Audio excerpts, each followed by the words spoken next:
প্রিয় লিসেনার্স, এ পর্যায়ে যে ঘটনাটি আমি আপনাদের সাথে শেয়ার করতে যাচ্ছি, এই ঘটনাটি যিনি আমাদেরকে পাঠিয়েছেন সঙ্গত কারণে তিনি তার নামটি প্রকাশ করতে বারণ করেছেন।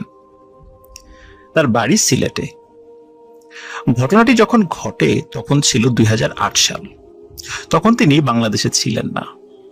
তখন দক্ষিণ আফ্রিকার একটি শহর রয়েছে, ছোট্ট একটি শহর, সেটির নাম হচ্ছে আলিস। এই আলিস শহর থেকে 20 থেকে 25 কিলোমিটার দূরে আরেকটি জায়গা রয়েছে, এটির নাম হচ্ছে গিলটন। বাংলাদেশের অনেক ভাই এই গিলটন যে জায়গাটা সেখানে রয়েছে, সেখানে ব্যবসা বাণিজ্য করেন। আর ওখানে যে দোকানগুলো রয়েছে, এই দোকানগুলোতেও অনেক বাঙালি ভাইয়েরা সেখানে দোকান পরিচালনার দায়িত্বে রয়েছেন। তেমনি একটি দোকানে দুজন ব্যক্তির দায়িত্বে ছিলেন, একজন হচ্ছে আহমদ ভাই। ঘটনাটি যেদিন ঘটেছিল সেদিন দিনের বেলা ওনার যিনি সহকর্মী ছিলেন তিনি অফিসিয়াল একটি কাজে দক্ষিণ আফ্রিকার পোর্ট এলিজাবেথে চলে যান। তিনি বলে দেন যে আজকে আর তিনি রাত্রে ফিরতে পারবেন না, যার কারণে উনি ওই দোকানে একাই ছিলেন আর কি। এখানে একটি বিষয় বলে রাখা ভালো যে আপনারা যারা দক্ষিণ আফ্রিকার এই সমস্ত প্রান্তিক পর্যায়ের ব্যবসা প্রতিষ্ঠানগুলো দেখেছেন, স্পেশালি দোকানগুলো, এগুলো কিন্তু অনেক ক্ষেত্রেই দেখা যায় যে দোকান মানে একটি বাড়ির সামনের অংশ দোকান আর পেছনের অংশ কিন্তু বাড়ি। এরকম কিন্তু দোকান আমরা হরহামেশাই বাংলাদেশেও দেখি। কিছু কিছু বাড়ি রয়েছে, সেই বাড়ির একটি জায়গাতে দোকানের জায়গা রয়েছে, আবার পেছন দিয়ে ঘরের মধ্যে চলে যাওয়া যায়। ঠিক তেমনই একটি বাড়ি ছিল এটি। রাতের বেলা ওই বাড়িতেই তারা থাকতেন, ঘুমাতেন। রাত 10টার দিকে তিনি খাওয়া দাওয়া করে ওনার যে কক্ষ রয়েছে সেই কক্ষে তিনি শুয়ে পড়েন। রাত তখন 2টো কি 2:30 বাজে। হঠাৎ তিনি দোকানের মধ্য থেকে, মানে দোকানের যে অংশ সেখান থেকে তিনি হুটোপুটি লাফালাফির আওয়াজ শুনতে পান। তিনি প্রথমে ভেবেছিলেন যে হয়তো ইঁদুর দৌড়াদৌড়ি করছে। লিসেনার্স, এখানে কিন্তু একটা প্রশ্ন আপনাদের মনে উদিত হতে পারে, সেটি হচ্ছে যে ইঁদুরের দৌড়াদৌড়ি এত কি বেশি শব্দ হওয়ার কথা? হ্যাঁ, ওই সমস্ত এলাকায় যে ইঁদুরগুলো রয়েছে সেগুলো আকৃতিতে বেশ বড় হয়, আর ওগুলো যখন দৌড়াদৌড়ি করে তখন মনে হয় মানুষের মতো শব্দ করছে, বা মানুষ দৌড়াদৌড়ি করে যে ধরনের শব্দ হতো অনেকটা তেমন শব্দ হয়। যার কারণে তিনি মনে করেছিলেন হয়তো ইঁদুর দৌড়াদৌড়ি করছে। কিন্তু কিছু সময় পর তিনি ফিল করেন যে এই শব্দটা ক্রমশ বেড়ে যাচ্ছে। তখন তিনি চিন্তা করলেন যে দেখি তো যাই, দোকানের ওই অংশটাতে যাই, গিয়ে দেখি আসলে কি। কারণ এমনিতেই কিন্তু এই দোকানগুলোতে ইঁদুরের উপদ্রব ছিল। উনি হাতে একটি ছোট্ট টর্চ লাইট নেন, যদিও ইলেকট্রিসিটি ছিল, তারপর হাতে টর্চ লাইট নেন। সেটি নিয়ে উনি দোকানের যেই করিডোরটি রয়েছে রুম থেকে ওই দোকানের অংশে যাওয়ার জন্য সেখান দিয়ে যাওয়া শুরু করেন। আর দোকানের মধ্যে এমনিতেই ওই ডিম লাইট জ্বলতো, তো ওনার লাইট জ্বালানোর প্রয়োজন পড়েনি। যখনই ওই দোকানের মধ্যে তিনি প্রবেশ করেছেন, সাথে সাথে দেখেন লম্বা একটি ছায়ামূর্তি দোকানের এক পাশ থেকে আর এক পাশে গিয়ে একটি দরজা দিয়ে ওই ঘরের আর একটা রুমে চলে গেল। প্রথমে তিনি সেটিকে চোর ভেবেছিলেন, তাই তিনি হাতে একটি লাঠি নিয়ে ওই অশরীরীটি যেদিকে গিয়েছে সেদিকে গেলেন। কিন্তু সেখানে যাওয়ার পর তিনি কাউকে দেখতে পাননি। তিনি ভাবলেন হয়তোবা এটি তার মনের ভুল বা চোখের ভুল। এই চিন্তা করে তিনি আবার ফেরত আসলেন। যথারীতি তিনি শুয়ে পড়লেন। যেহেতু ঘুম থেকে উঠেছিলেন তাই চোখে ঘুমের ভাবটা তখনও ছিল, যার কারণে শোয়ার পরপরই ওনার চোখে ঘুম চলে আসতে থাকে। যখন দু চোখ একটু জড়িয়ে এসেছে ঘুমে, তখন হঠাৎ তিনি ফিল করেন তার বুকের উপর প্রচন্ড চাপ, এবং তিনি আরো ফিল করেন কেউ তার গলা চেপে ধরেছে। তিনি যখন চোখ খুলে তাকান তখন দেখেন যে একটি অশরীরী, লম্বা একটি অশরীরী তার বুকের উপর চেপে বসে আছে, এবং তিনি তাকানোর পর ওই অশরীরীর মুখমণ্ডল এটি কিন্তু বোঝা যাচ্ছে না। তখন তিনি জোরে করে আল্লাহু আকবার শব্দ করে ওঠেন। সাথে সাথে ওই অশরীরী তার গলা ছেড়ে দিয়ে লাফ দিয়ে সরে গিয়ে অন্য একটি ঘরের মধ্যে ঢুকে যায়। তিনি প্রচন্ড ভয় পান যেটি কি হলো তার সাথে। তিনি বুঝতে পারলেন যে এটি কোনো স্বাভাবিক বিষয় নয়, এটি কোনো চোর নয়, এটি অন্য কিছু। তিনি আবার ঘুমানোর চেষ্টা করলেন, দোয়া দুরুদ পরে শরীরে ফু দিয়ে আবারও ঘুমানোর চেষ্টা করলেন। এবারও যখন চোখ একটু জড়িয়ে এসেছে ঘুমে, আবারও একই রকম ভাবে উনি ফিল করেন ওনার বুকের উপর কিছু একটা চেপে বসেছে। এবার প্রচন্ড ভারী লাগছে সেটিকে এবং তার গলা চেপে ধরেছে। এবারও যখন তিনি আল্লাহু আকবার বলে চিৎকার করে ওঠেন, এবারও সাথে সাথে ওই জিনিসটি ছেড়ে দিয়ে আগের মতো একটি রুমের মধ্যে ঢুকে যায়।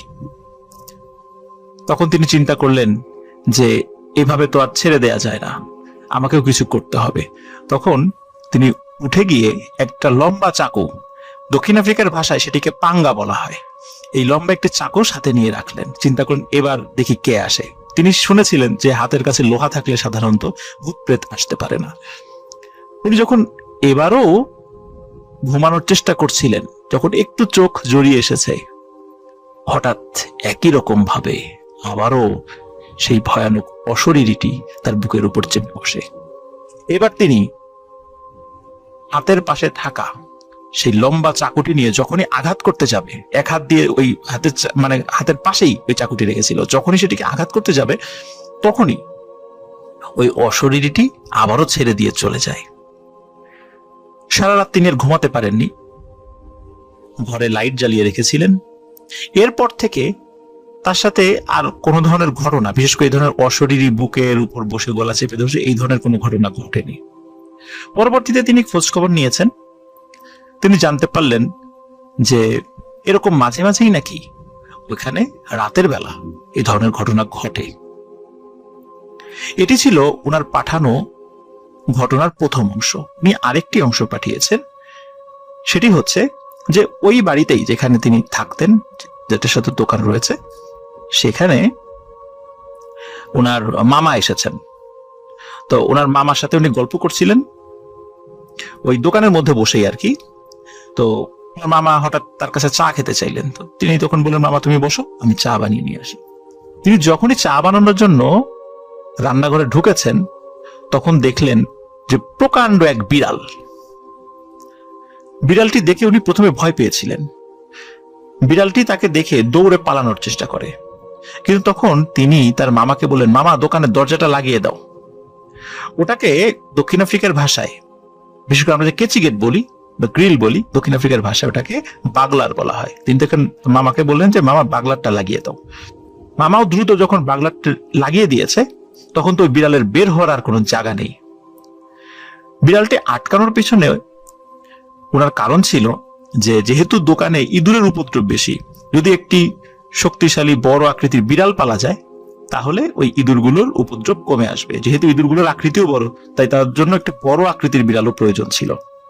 চিন্তা করেছিলেন এটাকে তিনি পুষবেন এবং বিড়াল তাড়ানোর কাজে ব্যবহার করবেন। কিন্তু অদ্ভুত ব্যাপার, চোখের সামনে মনে হলো ওই বিড়ালটি ভ্যানিশ হয়ে গেল। অনেক খোঁজাখুঁজি করার পরও ওই বিড়ালটিকে আর পাওয়া গেল না। কিন্তু ওইখান থেকে বিড়ালের বের হওয়ার আর কোনো উপায় ছিল না। তাহলে বিড়ালটি কোথায় গেল? অনেক খোঁজাখুঁজি করার পরও যখন বিড়ালটি পাওয়া গেল না, তখন তিনি বুঝতে পারলেন এই বিড়ালটি কি আসলেই বিড়াল ছিল, নাকি অন্য কিছু ছিল, নাকি অশরীরী কিছু ছিল, নাকি ওই যে ঘুমের মধ্যে তার বুকের উপর বসে গলা চেপে ধরা ওই অশরীরীটি বিড়ালের রূপে তার কাছে এসেছিল। এই ঘটনার তিনি কোনো ব্যাখ্যা খুঁজে পাননি। প্রিয় লিসেনার্স, আপনাদের কি জানা আছে এটা কি হতে পারে? আপনাদের কি মনে হয়? কমেন্ট করে জানাবেন। আর অসংখ্য ধন্যবাদ যে ভাই, যে সঙ্গত কারণের নাম বলতে পারিনি, ছদ্মনামও ইউজ করিনি আমি, তিনি বর্তমানে বাংলাদেশে আছেন, উনি এখন দেশেই থাকেন। আপনাকে অসংখ্য ধন্যবাদ যে দেশের বাইরের একটি ঘটনা আমাদেরকে শেয়ার করার জন্য। প্রিয় লিসেনার্স, আশা করি আপনাদেরও ঘটনাটি ভালো লেগেছে। একটি কথা বলে রাখি যে আমাদের অনেকেই ঘটনা পাঠাচ্ছেন, সব ঘটনা হয়তো বা অতটা ভয়ের নয়, কিন্তু যার সাথে ঘটে তিনি কিন্তু বুঝতে পারেন যে তিনি কতটুকু ভয় পেয়েছিলেন। হয়তো আমরা শোনার পর অতটা ভয় নাও লাগতে পারে, কিন্তু যার সাথে ঘটেছে তিনি কিন্তু ভয়ানক একটা পরিস্থিতির মধ্য দিয়ে সেই সময় গিয়েছেন। যার কারণে ঘটনা ছোট হোক বড় হোক, আপনাদের প্রতিটি ঘটনার প্রতি আমি অত্যন্ত শ্রদ্ধাশীল এবং চেষ্টা করি সর্বোচ্চভাবে সেই ঘটনার মধ্যে ভয় থাকুক আর না থাকুক, যদি ন্যূনতম কোনো শিক্ষণীয় কিছু থাকে তাহলে সেটি আপনাদের সামনে উপস্থাপন করার জন্য। আর সব ঘটনা যে ভয়েরই হতে হবে এমন কোনো কথা নেই। আমি আপনাদেরকে মূলত ভয় দেওয়ার জন্য আপনাদের জন্য ঘটনা সংগ্রহ করি না। আমি মূলত চেষ্টা করি ভয়ের ঘটনার মাধ্যম দিয়ে শিক্ষণীয় কোনো বিষয় যদি আমাদের সামনে উপস্থাপন করা যায়। এই ঘটনা থেকে একটি বিষয় কিন্তু আমরা বুঝতে পারি যে শুধু এটা নয়, হাদিসেও আছে যে একা একটি ঘরে না থাকার জন্য। হ্যাঁ, আপনার পাশের রুমে কেউ আছে, কোনো সমস্যা নেই, কিন্তু একটি বাড়িতে যদি শুধু আপনি একাই থাকেন তাহলে কিন্তু এই ধরনের ভয়ের ঘটনা ঘটতেই পারে। এই বাড়িটি হন্টেড হওয়াটা জরুরি নয়। আপনি যদি একা একটি বাড়িতে থাকেন, এটা হাদিসে আছে, একা এক বাড়িতে থাকা যাবে না। আপনার পাশের রুম বা দূরবর্তী কোনো স্থানের জন্য একটি মানুষ থাকে, তাহলে দুষ্টু জিনেরা এসে বিরক্ত করার সাহস পায় না। তো আমরা চেষ্টা করব যে যখন আমরা কোথাও ঘুমাবো অন্তত আশেপাশের জন্য কোনো মানুষ থাকে, বা ডাকলেও তিনি যেন আমাদেরকে সহযোগিতা করতে পারেন। প্রিয় লিসেনার্স, এটি ছিল ঘটনা। প্রিয় লিসেনার্স, আশা করি আমাদের ঘটনা আপনাদের ভালো লেগেছে। ঘটনা ভালো লাগলে লাইক, কমেন্ট ও শেয়ার করে আমাদের সাথে থাকুন। পরবর্তী ঘটনা শোনার আমন্ত্রণ জানিয়ে আজকের মতো এখানে বিদায় নিচ্ছি। আসসালামু আলাইকুম। শুক্রবার এবং রবিবারের রাত মানেই ভয় পাওয়ার রাত উইথ গৌরব।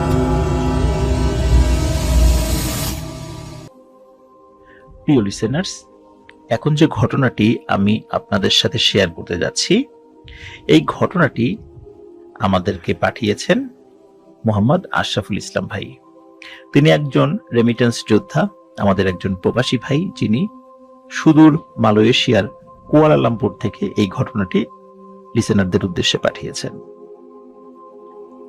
তিনি যেভাবে পাঠিয়েছেন আমি সেভাবেই পড়ার চেষ্টা করব। আমি আমার নিজের মতো করে এবারের ঘটনাটি পড়ার চেষ্টা করব না।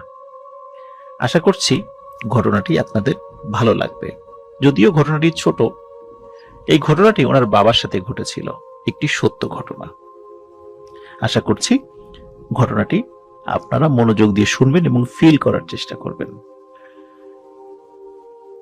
আসসালামু আলাইকুম ওয়া রাহমাতুল্লাহ। আফনান ভাই কেমন আছেন? আমি মোহাম্মদ আশরাফুল ইসলাম, যশোর সদর উপজেলার কোনো এক গ্রাম থেকে। আমি এখন মালয়েশিয়াতে থাকি। সঙ্গত কারণে আমি আমার গ্রামের নাম উল্লেখ করলাম না। ঘটনাটি লেখার ক্ষেত্রে কোনো ভুল ত্রুটি হলে ক্ষমাসুন্দর দৃষ্টিতে দেখবেন। ঘটনাটি ঘটেছে আমার বাবার সাথে। এখন আমার বাবা বেঁচে নেই। দোয়া করবেন আমার বাবাকে যেন আল্লাহ বেহেশত নসিব করেন। ভালো লাগলে পড়ে শোনাবেন। চলে যাচ্ছি ঘটনায়। আমার বাবা খুবই সাহসী একজন মানুষ ছিলেন। রাতের বেলা মাছ ধরা এবং ভোর রাতে আম কুড়োনোর খুবই নেশা ছিল তার। ঘটনাটি ঘটে 1960 থেকে 1965 সালের মাঝামাঝি কোনো এক সময়। আমাদের বাড়ির থেকে বেশ দূরেই একটি বাগান ছিল, নাম তার ফকির বাগান। এই ফকির বাগান কি কারণে নামকরণ হয়েছে এটা আমি ঠিক জানি না।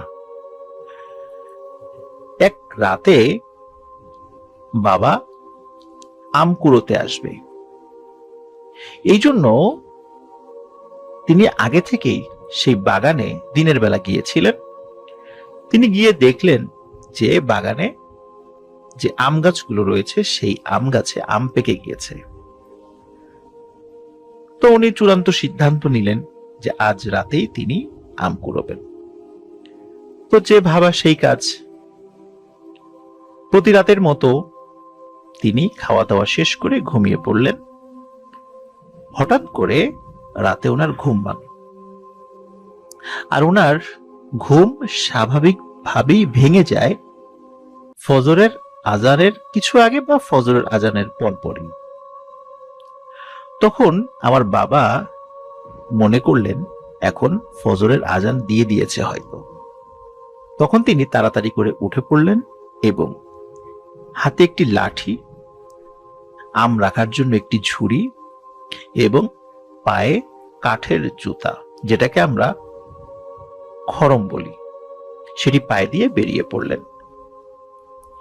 বাড়ি থেকে বের হবার পর একটি রাস্তা, তারপর মিনিট 15 হেঁটে যাওয়ার পর একটি বাগান, আর সেটি হচ্ছে ফকিরের বাগান।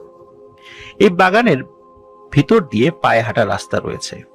দিনের বেলা মানুষ এই দিক দিয়ে হাঁটাহাঁটি করে, যার কারণে মানুষের পায়ের ঘর্ষণে ঘাস উঠে গিয়ে একটি মেঠো পথের সৃষ্টি হয়েছে, আর সেই পথ দিয়েই যাচ্ছিলেন বাবা। যখন এই পথ দিয়ে যাচ্ছিলেন তখন তিনি দেখছিলেন আকাশে যথেষ্ট জ্যোৎস্নার আলো রয়েছে।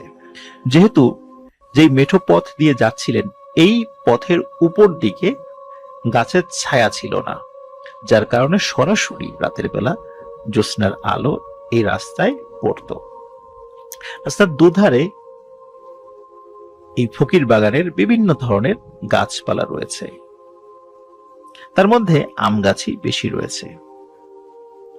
তিনি যখন জ্যোৎস্নার আলোতে পথ চলছিলেন তখন হঠাৎ মনে হলো বাগানের ভিতর থেকে ভারী গলায় কে যেন বলে উঠল, হেই, কোথায় যাচ্ছিস? আম পড়েনি তো, আর সামনে যাস নে। তখন আমার বাবা এই কথার কোনো কর্ণপাত বা কোনো গুরুত্বই দিলেন না, কেননা অনেক সময় অন্যেরা আম কুড়ানোর সুবিধার্থে এই ধরনের দুষ্টুমি করে থাকে। পথিমধ্যে যদি কাউকে ভয় দেখানো যায়, তাহলে তিনি যদি ভয় পেয়ে চলে যান তাহলে তাদের সুবিধা হবে। এই ভেবে তিনি এই কথার প্রতি কোনো কর্ণপাত করেননি, গুরুত্বও দেননি। তিনি যথারীতি হেঁটে যাচ্ছিলেন। কয়েক কদম হাঁটার পর আবার সে কণ্ঠটি ভেসে আসলো। এবার কণ্ঠটি আগের থেকে একটু বেশি কর্কশ মনে হচ্ছিল। বলে উঠল, বললাম তো সামনে যাস নাই, আম পড়ে নাই তো।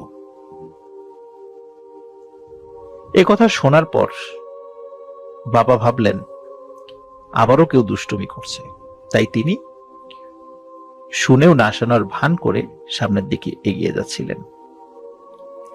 এবার মনে হচ্ছিল সেই কর্কশ কণ্ঠটি তার একদম কানের কাছে এসে বলছে, আর যদি এক কদম সামনে বেরোবি তো এখান থেকে জান নিয়ে ফিরে যেতে পারবি না। এই কথা শোনার পর বাবা বুঝতে পারলেন কেউ দুষ্টুমি করে যদি এই কথাটি বলতো তাহলে আমার কানের একদম কাছে এসে এই কথাটি বলতে পারতো না, দূরে থেকে বলতো। আর শুরুর দিকের যেই শব্দগুলো ভেসে আসছিল এটি মনে হচ্ছিল জঙ্গলের ভেতর থেকে, আর এবারের কথাটি এতটা কাছে ভেসে এসেছিল মনে হচ্ছিল যে যেই মানুষ বা অশরীরী এই কথাটি বলেছে তার মুখের বাতাস আমার বাবার কানে এসে লাগছে, কিন্তু তাকে দেখা যাচ্ছে না। তখন বাবা মারাত্মক ভয় পেয়ে গেলেন এবং তিনি আর সামনের দিকে গেলেন না। এবার তিনি ঘুরে বাড়ির দিকে হাঁটতে লাগলেন। তখন বাবা অনুভব করলেন যে তার শরীর আগের থেকে অনেক ভারী মনে হচ্ছে এবং তিনি হাঁটতে পারছেন না। তখন বাবা মনে মনে দোয়া দুরুদ পড়তে লাগলেন। কিছুদূর আসার পর বাবা জোরে জোরে দৌড়াতে চেষ্টা করলেন, কিন্তু তিনি দৌড়াতে পারছেন না। তখন বাবা আবার অনুভব করলেন তার শরীর আগের থেকে আরো অনেক বেশি ভারী মনে হচ্ছে কয়েক মন বোঝা তার ঘাড়ে চেপে আছে। এবার বাবা জোরে জোরে আবারও দুরুদ পড়তে লাগলেন।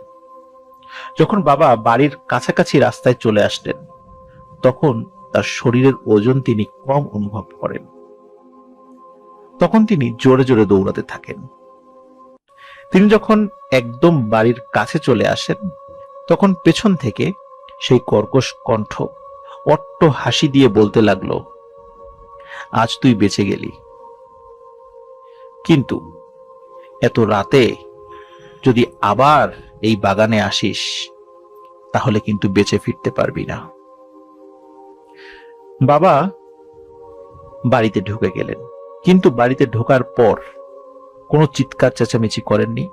তিনি তেনা মেজাজ এবং সাহস ধরে রেখেছিলেন। তিনি সাহস হারাননি। তিনি চুপি চুপি বাড়িতে গিয়ে শুয়ে পড়লেন, কাউকে কিচ্ছু বললেন না। বাবার শারীরিক তেমন কোনো সমস্যা দেখা দেয়নি, তবে এই ঘটনা পরবর্তীতে তিনি সবার সাথে শেয়ার করেছিলেন। আর তিনি আর কখনোই রাতে বা ভোর রাতে আম কুড়োতে যাননি।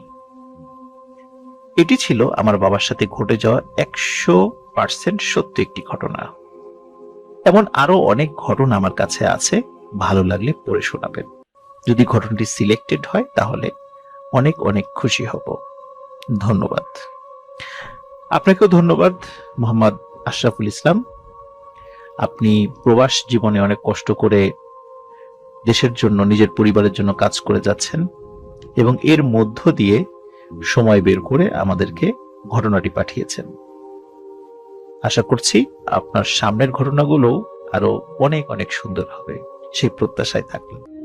শুক্রবার এবং রবিবারের রাত মানেই ভয় পাওয়ার রাত উইথ গৌরব। এখন যে ঘটনাটি আমি আপনাদের সাথে শেয়ার করতে যাচ্ছি, এই ঘটনাটি আমাদেরকে দিয়েছেন শিহাব ভাই, যার বাড়ি নারায়ণগঞ্জের বন্দর থানায়।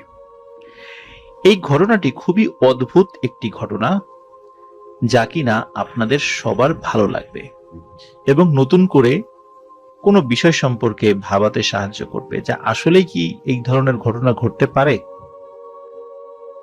আসলে ঘটনাটি পড়ার পর আমার কাছে অন্যরকম লেগেছে, যার কারণে আমি মনে করলাম যে আপনাদের সাথে শেয়ার করি। আশা করছি যারা ওই অঞ্চলের বাসিন্দা আছেন তারা এই ঘটনাটি সত্য বা ঘটনাটি কতটুকু লোকমুখে প্রচলিত আছে সেই সম্পর্কে আমাদের ধারণা দিতে পারবেন। কথা না বাড়িয়ে চলে যাচ্ছি ঘটনাটি বরিশাল বিভাগের বরগুনা জেলার তালতলী উপজেলার চরপাড়া নামক গ্রামের। এই চরপাড়া নামক গ্রামে 1990 সালের দিকে একটি ঘটনা ঘটে। আর যখন এই ঘটনাটি ঘটেছে তখন আমাদের শিহাব ভাই তখনও জন্ম নেননি। পরবর্তীতে ওনার কাজিনের কাছ থেকে এই ঘটনাটি শুনেছেন এবং যে ঘটনাটি অনেকের জানা রয়েছে বলে তিনি উল্লেখ করেছেন। আর এই ঘটনাটি মূলত যাকে কেন্দ্র করে ঘটেছে তিনি তার বড় মা, মানে তার বাবার প্রথম স্ত্রী, যিনি বিয়ের মাত্র 40 দিনের মাথায় মারা গিয়েছিলেন। তার মৃত্যু হয়েছিল খুবই অস্বাভাবিকভাবে। একটা বিষয় বলে রাখা ভালো, সেটা হচ্ছে যে তার উপর জিনের আছর ছিল। বিয়ের আগে অবশ্য তিনি 8-10টা মেয়ের মতোই স্বাভাবিক ছিলেন বলে শিহাব ভাই জানিয়েছেন, কিন্তু বিয়ের পর থেকেই তিনি অদ্ভুত সব আচরণ শুরু করেছিলেন। একদিন দেখা যায় যে তিনি রান্না করছেন, তাকে বাড়ির আরেকজন সদস্য এসে জিজ্ঞেস করলেন রান্না কত দূর হয়েছে। তখন তিনি কথা বললেন, কিন্তু সে কথাটি ছিল পুরুষ কণ্ঠে। মনে হচ্ছে যে খুব ভারী একটি পুরুষ কণ্ঠ, যার বয়স অনেক, মানে বৃদ্ধ, কিন্তু তার গলার স্বরটা অনেক মোটা কর্কশ টাইপের। এমন একটি পুরুষ কণ্ঠে কথা বলে ওঠেন যে রান্না দেরি হবে। এই কথাটা শোনার সাথে সাথে ওনার পরিবারের সেই সদস্য চমকে ওঠেন যে কি ব্যাপার, কি শুনলাম, এটা যা শুনলাম তা কি ঠিক শুনলাম। তিনি ভয় পেয়ে যান। ভয় পাওয়ার পর পরিবারের অন্য সদস্যদের সাথে তিনি কথা বলেন যে আমি এই বিষয়টি মাত্র শুনলাম এবং দেখে এসেছি। পরিবারের সদস্যরা এই কথাটি শোনার পর তারা সেখানে আসেন। আসার পর তারাও যখন একই প্রশ্ন শিহাব ভাইয়ের বড় মাকে জিজ্ঞেস করেন, তখন সকলেই ওই একই কথা শুনতে পান। রান্না দেরি হবে বললাম না, এই কথাটি বলে ওঠে। আর সেটি ছিল সেই ভয়ঙ্কর কর্কশ পুরুষ কণ্ঠে। একদিন একটি ঘটনা ঘটে।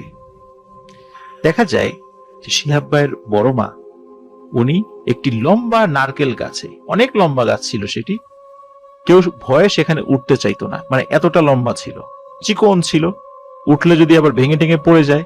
সুপারি গাছের মতো, সুপারি গাছের মতো চিকন না, এতটা চিকন না, তবে মানে নারকেল গাছটা বেশ চিকন ছিল, ভয়ে কেউ উঠতো না যদি যে কোনো সময় যদি আবার ভেঙে টেঙে পড়ে যায় জন্য। কিন্তু একদিন দিনের বেলা সকলের সামনে তিনি খুব স্বাভাবিকভাবে, খুব দ্রুততার সাথে ওই নারকেল গাছটিতে উঠে যান এবং উঠে বসে আছেন। সবাই অবাক হয়ে গিয়েছেন যে এটা কিভাবে সম্ভব, যেখানে খুব দক্ষ মানুষরাই এই নারকেল গাছে উঠতে চায় না, একজন মেয়ে মানুষের পক্ষে কিভাবে সেটা সম্ভব। শুধু তাই নয়, উনি এই নারকেল গাছ সহ বিভিন্ন বড় আকৃতির গাছে খুব সহজেই উঠে যেতেন এবং উঠে উপরে বসে থাকতেন, আবার একাই নেমে আসতেন। এভাবে ওনার দ্বারা বেশ কিছু ভয়ঙ্কর ঘটনা সংঘটিত হয়। এভাবে বেশ কিছুদিন চলার পর পরিবারের সদস্যরা বুঝতে পারে যে এই মেয়ের উপর ভয়ানক কোনো জিনের আছর রয়েছে। তখন তারা সিদ্ধান্ত নেন যে তাকে ভালো কোনো কবিরাজ দেখানো হবে। যখন পারিবারিকভাবে এরকম সিদ্ধান্ত নেওয়া হয়, তখন একদিন সকালবেলা হঠাৎ করে তিনি পরিবারের অন্য সদস্যদেরকে বলেন যে আমি এখন গোসল করব। তো বললেন যে এখন গোসল করবা, ঠিক আছে যাও। তিনি গোসল করে এসে ঘরের মধ্যে ঢুকে যান। ঘরের মধ্যে ঢোকার পর ঘরের সব দরজা জানালা বন্ধ করে দেন। পরিবারের অন্য সদস্য যারা আছেন, মানে শিহাব ভাইয়ের দাদা দাদি সহ আরো অন্যরা যারা আছেন, তারা চিন্তা করেছিলেন হয়তোবা কাপড় চেঞ্জ করবে, এই জন্য দরজা জানালা বন্ধ করে রেখেছে। কিন্তু অনেকক্ষণ হয়ে যায়, 1 ঘন্টা 2 ঘন্টা হয়ে যায়, উনি ঘর থেকে আর বের হচ্ছেন না। তাকে অনেকবার ডাকার পরও যখন ঘর থেকে কোনো শব্দ আসছে না, তখন পরিবারের সদস্যরা সিদ্ধান্ত নেয় দরজা ভেঙে ফেলবে। এবং দরজা ভেঙে যখন ঘরের মধ্যে ঢোকে, তখন একটা ভয়ঙ্কর দৃশ্য সকলে দেখতে পান। সকলে দেখেন যে তিনি নতুন শাড়ি পরা, মানে গোসল করে ফিরে এসে তিনি নতুন শাড়ি কাপড় এগুলো পরেছেন। তখন তার মাথার চুল ভেজা রয়েছে। তিনি যে গামছাটি দিয়ে চুল মুছেছিলেন, এই গামছাটি পেঁচিয়ে তিনি গলায় নিজের হাতে, মানে 1 হাত 2 হাত দিয়ে গলার সাথে পেঁচিয়ে গামছার এক মাথা এক হাতের, গামছার অপর মাথা আর এক হাতে দিয়ে 2 হাত দিয়ে নিজের গলা ফাঁস দিয়ে রেখেছেন। এই দৃশ্য দেখে সকলে ভয় পান এবং শিহাব ভাইয়ের চাচি দৌড়ে গিয়ে তার গলার থেকে গামছাটা খোলার চেষ্টা করে। যখনই শিহাব ভাইয়ের চাচি তার বড় মায়ের শরীরে হাত দিয়েছে, সাথে সাথে তার বড় মা ফ্লোরে পড়ে যান। এতক্ষণ কিন্তু দাঁড়িয়েছিলেন তিনি। সকলে বুঝতে পারেন যে ওনার শ্বাস প্রশ্বাস আর চলছে না, তার মানে তিনি মারা গিয়েছেন। যথারীতি ওনার দাফন কাফনের ব্যবস্থা করা হলো এবং বাড়ির পাশে একটি বড় পুকুর ছিল, এই পুকুরের পাড়ে ওনাকে কবর দেওয়া হলো। আশ্চর্য আর অবিশ্বাস্য হলেও সত্যি, যেদিন ওনাকে, মানে শিহাব ভাইয়ের বাবার প্রথম স্ত্রী, মানে ওনার বড় মাকে কবর দেওয়া হয়, ওই দিন রাতে শিহাব ভাইয়ের দাদা বারান্দায় বসে কোরআন শরীফ তেলাওয়াত করছিলেন। এমন অবস্থায় শিহাব ভাইয়ের বড় মা তাকে দেখেন শিহাব ভাইয়ের দাদা। কোরআন শরীফ পড়া অবস্থায় তিনি দেখেন যে শিহাব ভাইয়ের বড় মা হেঁটে হেঁটে আসছেন তার দিকে, ঠিক সেই শাড়িটি পরা যে শাড়িটি পরে তিনি সুইসাইড করেছিলেন। কাছে এসে বলেন, বাবা আমি চলে গেলাম। তখন শিহাব ভাইয়ের দাদার কিন্তু সেন্স ছিল না যে তিনি মারা গেছেন। তিনি কিছু না ভেবেই শিহাব ভাইয়ের বড় মার হাত ধরলেন এবং বললেন, মা তুমি কোথায় যাবা, তুমি যেও না কোথাও। তখন শিহাব ভাইয়ের দাদার কথার কোনো উত্তর না দিয়ে শিহাব ভাইয়ের মা হাঁটা শুরু করলেন। যদিও ওনার হাত শিহাব ভাইয়ের দাদার হাতের মধ্যে ছিল, কিন্তু শিহাব ভাইয়ের দাদা একটা বিষয় ফিল করলেন যে তিনি ওই হাতটি ধরে রাখতে পারেননি। অজানা কোনো এক কারণে সেই হাতটি তার হাত থেকে ছুটে গেল। শিহাব ভাইয়ের বড় মা হাঁটা শুরু করলেন এবং কয়েক মুহূর্তের মধ্যে তিনি অদৃশ্য হয়ে গেলেন। এটাকে মনের ভুল ভেবে শিহাব ভাইয়ের দাদা কাউকে কিন্তু ঘটনাটি প্রথমে বলেননি, কিন্তু এর কয়েকদিন পরে একটি ঘটনার প্রেক্ষাপটে শিহাব ভাইয়ের দাদা সকলকে এই বিষয়টি বলেছিলেন। যে ঘটনাটি বলেছিলেন সেটি আরো ভয়ানক। সেটি হচ্ছে যে শিহাব ভাইয়ের যিনি বড় মা, তার ভাই মানে ওনার মামা, তিনি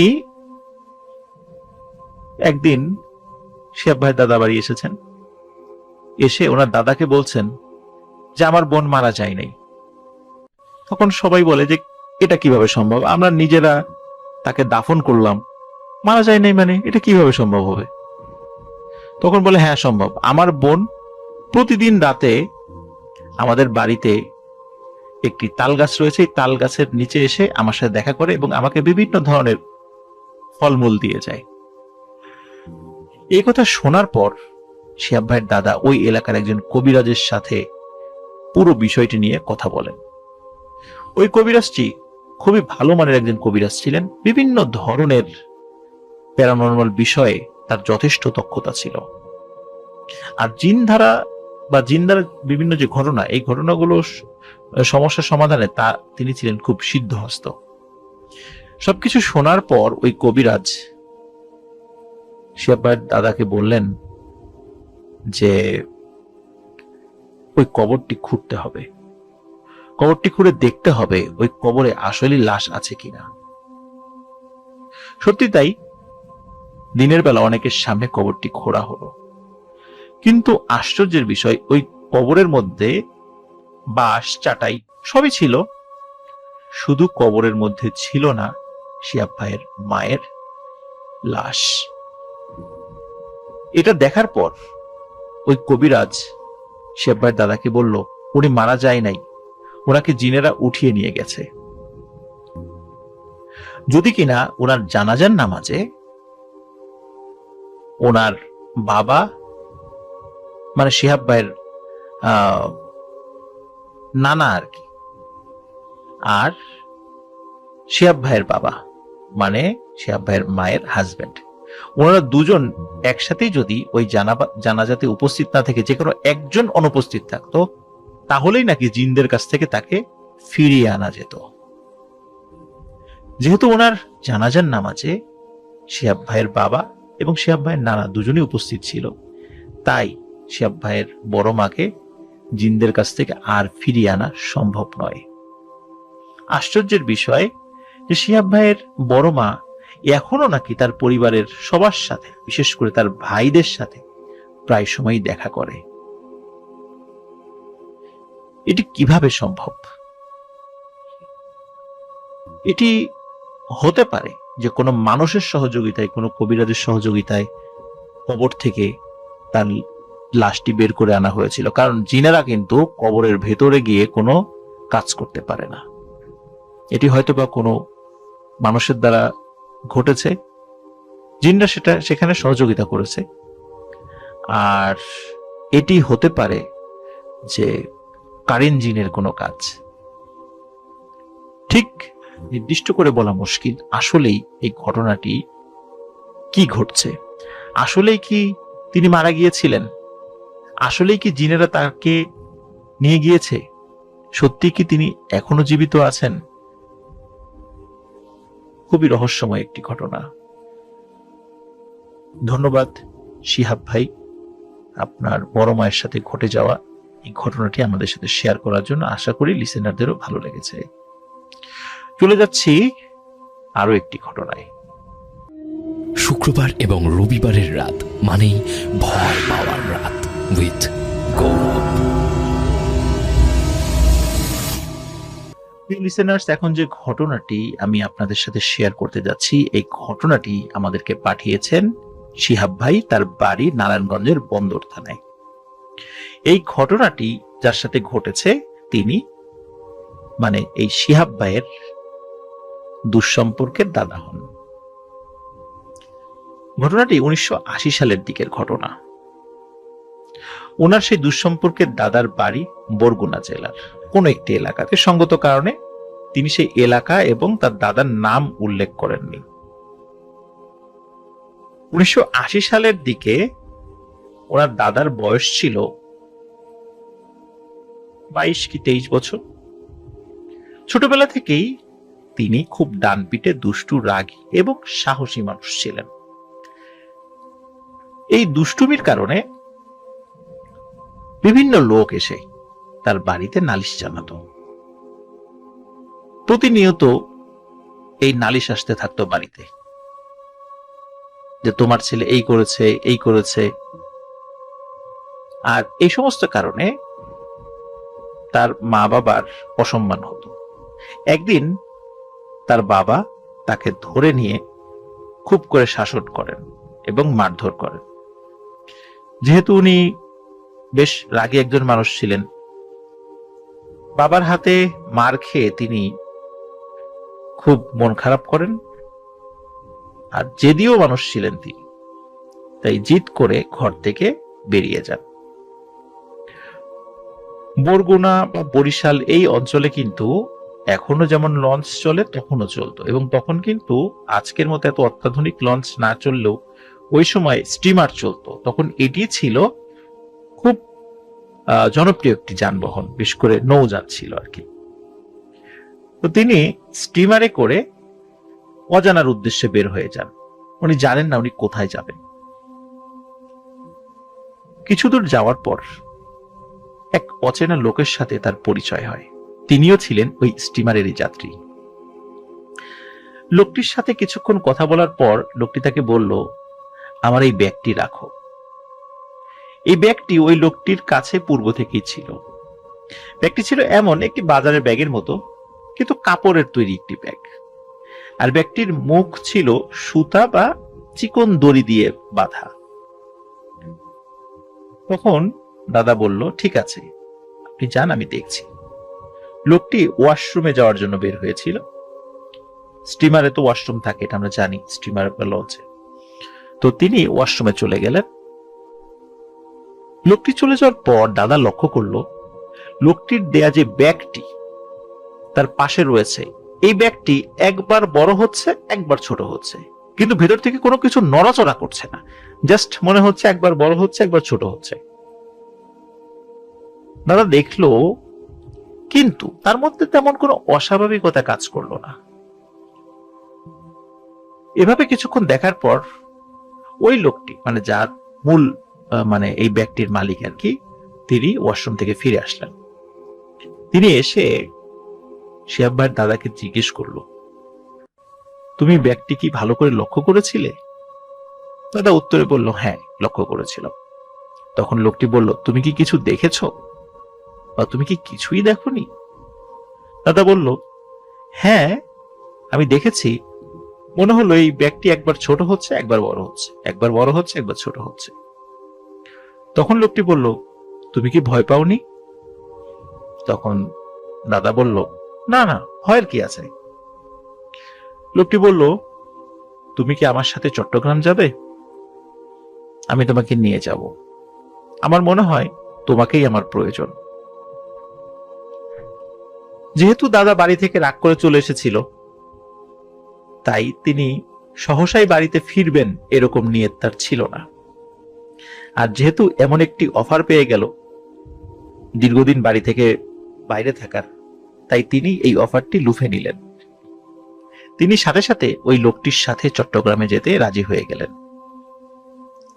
এখানে একটি বিষয় বলে রাখা ভালো, যে লোকটির সাথে তিনি গিয়েছিলেন সেই লোকটি জাদুবিদ্যা এবং বশীকরণ বিদ্যায় পারদর্শী ছিলেন।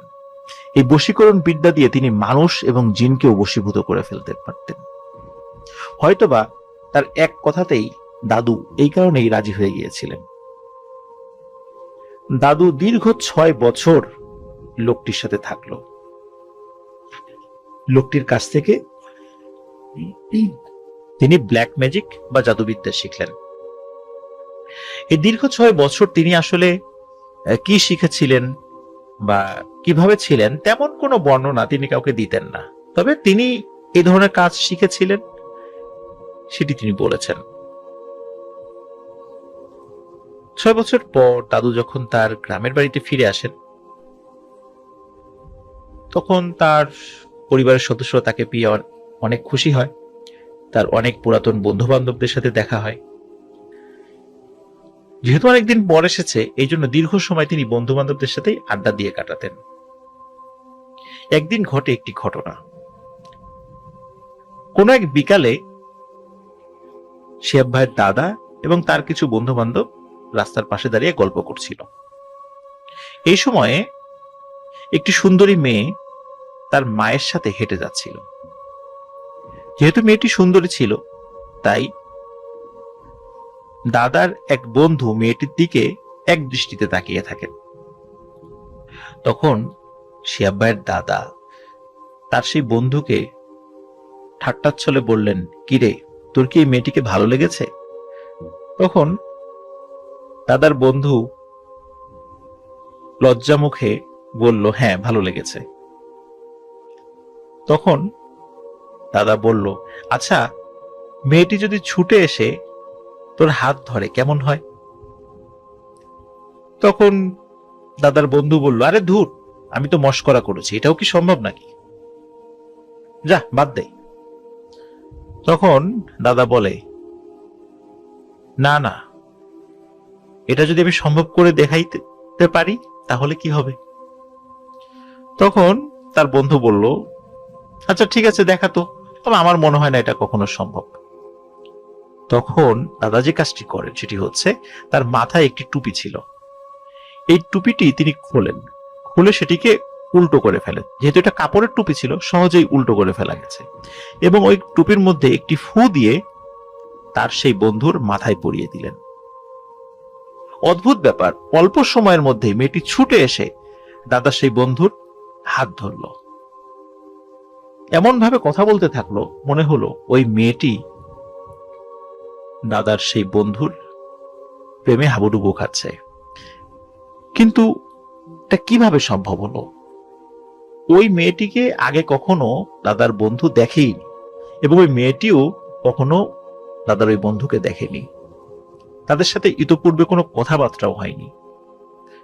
তাহলে অপরিচিত একজন মানুষকে দৌড়ে এসে হাত ধরে এভাবে কথা বলা, এটি সম্পূর্ণ অসম্ভব একটি ব্যাপার ছিল।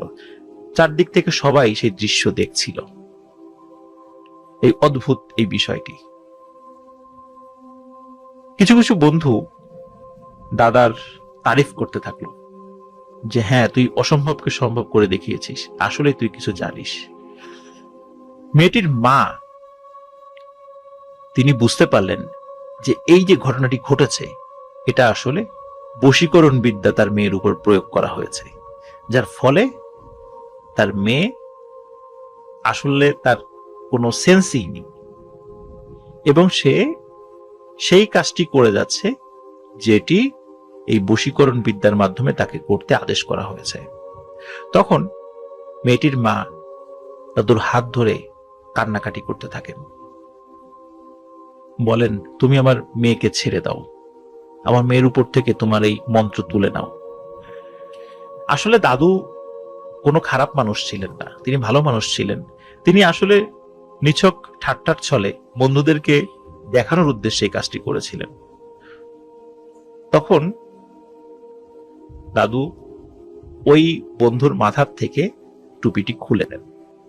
খুলে নেওয়ার সাথে সাথে মেয়েটি স্বাভাবিক হয়ে যায় এবং মেয়েটি চিন্তা করে, কি ব্যাপার, আমি এখানে কেন? মেয়েটি তখন খুব লজ্জা পায়। তখন মেয়েটির মা বলল, কেউ কিছু না, হাঁটতে হাঁটতে দিকে চলে এসেছিলি, চল আমার সাথে। তখন তিনি তার মেয়েকে সাথে নিয়ে চলে যান। তার এই অলৌকিক ক্ষমতার কথা মোটামুটি আশেপাশে সকলের কাছে ছড়িয়ে পড়ে। তিনিও বিষয়টি খুব এনজয় করতেন। এভাবে কিছুদিন কাটানোর পর কোনো এক কারণে দাদুর বাড়িতে আগুন লাগে। দাদু যেহেতু জিনকে বশ করে বন্দি করে রাখতে পারতেন এবং বন্দি করে তিনি কাচের বোতলে আটকে রাখতেন, তাই তিনি কিছু জিনকে কাচের পাত্রে বন্দি করে তার বাড়িতে আটকে রেখেছিলেন। ঘরে আগুন লাগার কারণে আটকে রাখা সেই পাত্রগুলো, মানে জিনকে আটকে রাখা সেই পাত্রগুলো আগুনের তাপে ফেটে যায় এবং ফেটে যাওয়ার কারণে সেই জিনগুলো বেরিয়ে যায়। তারপর দাদু পরিবারের সবাইকে ডেকে বলল, আমি বোধহয় আর বেশি দিন বাঁচবো না, কারণ ওরা আমাকে মেরে ফেলবে। সকলে বলল, ওরা কারা? তখন বলল, ওরা তারা যাদেরকে আমি বন্দি করে রেখেছিলাম। মোটামুটি 5-7 দিন স্বাভাবিকভাবে গিয়েছে। হঠাৎ এক ভোরবেলা দাদাকে আর কোথাও পাওয়া যায় না, বাসায় নেই। তখন ওই সকালবেলা যারা নদীর ধারে মাছ ধরতে যাচ্ছিল, তখন তারা দেখেছিল বালির মধ্যে মাথা নিচে এবং পা উপরের দিকে মোটামুটি কোমর পর্যন্ত পুঁতে রাখা একটি মানুষের মৃতদেহ। মাটি খুঁড়ে মৃতদেহ বের করে এনে দেখা গেল এটি শিহাব ভাইয়ের সেই দুঃসম্পর্কের নাদার মৃতদেহ। প্রিয় লিসেনার্স, এখান থেকে আমরা কি শিক্ষা পেলাম? ঘটনাটি কতটুকু ভয়ের তা আমি জানি না, তবে ঘটনাটি থেকে আমরা এটাই শিক্ষা পেলাম যে যারা বশীকরণ বিদ্যার প্র্যাকটিস করবে বা ব্ল্যাক ম্যাজিকের প্র্যাকটিস করবে, তাদের পরিণতি যে কি হবে এটা হয়তোবা তারা নিজেরাও জানে, কিন্তু তারপরেও তারা সেই কাজটি করে যাচ্ছে। আমরা যেন কখনো এই ব্ল্যাক ম্যাজিকের প্রতি আগ্রহ সৃষ্টি না করি, কারণ এর পরিণতি অত্যন্ত ভয়াবহ। ধন্যবাদ শিহাব ভাইকে চমৎকার একটি ঘটনা, একটি শিক্ষামূলক ঘটনা আমাদেরকে দেওয়ার জন্য। আমরা চলে যাচ্ছি পরবর্তী ঘটনায়।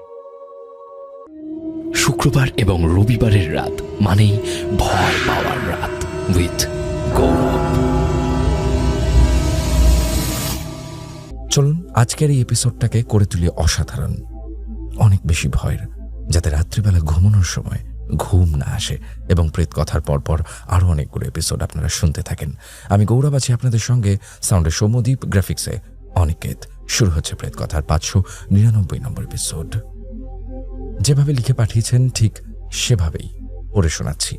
ঘটনা পাঠিয়েছেন টুকটুকি নন্দী। শুক্রবার এবং রবিবারের রাত মানেই ভয় পাওয়ার রাত উইথ গৌরব। আমার গ্রামের বাড়ি মুর্শিদাবাদ জেলার বেলগ্রামে। আমাদের যৌথ পরিবার, বাবা মা, কাকা, জেঠু, জেঠিমা, ঠাকুমা, সবাই একসাথেই থাকি। আমি আমার মা বাবার একমাত্র কন্যা সন্তান, আর আমার 2 দাদা, জেঠুর ছেলে এবং কাকার তখনও বিয়ে হয়নি। আমার কাকা পাশের গ্রামে টিউশন পড়াতে যেতেন। সকাল 10টা থেকে 12টা পর্যন্ত একটা ব্যাচ, বিকেল 3টে থেকে 5টা পর্যন্ত আরেকটা ব্যাচ, আর রাত 8টার দিকে সেই গ্রামেরই একজনের বাড়িতে আরেকটা ব্যাচ। কাকা সাইকেলে যাতায়াত করতেন। এরকমই একদিন কাকা তার রোজকার রুটিনের মতো পড়তে গেলেন। দিনে ঠিকই ছিল, কিন্তু সন্ধ্যার দিকে আকাশ ভারী মেঘে ঢেকে গেল। দেখেই মনে হচ্ছিল আজ খুব বৃষ্টি নামবে। বাড়ির সবাই কাকাকে বারণ করল, আজ রাতে আর পড়াতে যেতে হবে না। কিন্তু কাকা শুনলেন না। বললেন, এই তো এইটুকু রাস্তা, সাইকেলে বেশি সময় লাগে না, পৌঁছা গেলে তো আর কোনো ব্যাপার নেই, শুধু শুধু কেন কামাই করব? বৈশাখ মাসে তো এরকম হতেই থাকবে, কদিন এরকমভাবে ফাঁকি দেব? চিন্তা করতে না বলে উনি বেরিয়ে যান সাইকেল নিয়ে এবং বলেন পৌঁছে গিয়ে ফোন করে জানিয়ে দেবেন। তখনও বৃষ্টি নামেনি। কাকা পৌঁছে ফোন করে দেন, বাড়িতে জানিয়েও দিলেন। কিন্তু আমার ঠাকুমা একটু চুপচাপ হয়ে গেলেন। জানি না কেন তাকে দেখে খুব অস্থির মনে হচ্ছিল। ঠিক 9:30টার দিকে খুব জোরে বৃষ্টি নামল। টানা 10 মিনিট প্রবল বৃষ্টি হলো, তারপর টিপটাপ করে পড়তে থাকলো। তারই মাঝে ঠান্ডা শীতল হাওয়া বয়ে চলেছে। ঘড়িতে তখন রাত 10টা। মা আমাকে আর দাদাদের খেতে দিলেন। আমরা খেয়ে নিলাম। বাড়ির সবাই কাকার ফেরার অপেক্ষায়, কারণ কাকা এলে সবাই একসঙ্গে খাওয়া দাওয়া করতেন। রাত 11টা বেজে গেল, কাকা বাড়ি ফিরলেন না। বাবা আর জেঠু দুশ্চিন্তা করতে শুরু করলেন। কাকাকে অনেকবার ফোন করা হলো, ফোন সুইচ অফ আসছে। তারপর তারা দুজনে একটা টর্চ নিয়ে রাস্তায় বেরিয়ে পড়লেন কাকাকে খুঁজতে। অনেকটা এগিয়ে গেলেন, কিন্তু কাকার দেখা নেই। তখন বাবা আর জেঠু তাদের 4-5 জন বন্ধুকে ফোন করে ডাকলেন। সিদ্ধান্ত নিলেন কাকা যে বাড়িতে পড়াতে গিয়েছিলেন সেখানে গিয়ে খোঁজ করবেন। তখন রাত 12:15। বাবারা সবাই মিলে সেই গ্রামের উদ্দেশ্যে রওনা দিলেন। সেই বাড়িতে পৌঁছে জানা গেল কাকা নাকি রাত 10:30 নাগাদই বেরিয়ে গেছেন। খুব মেঘ করে আসছিল বলে তাড়াতাড়ি ছুটি দিয়ে চলে গেছেন, কিন্তু এখনো বাড়ি ফেরেননি। বাবা জানালেন এত রাত হয়ে গেছে, ভাই বাড়ি ফেরেনি, তাই তাঁরা খুঁজতে বেরিয়েছেন।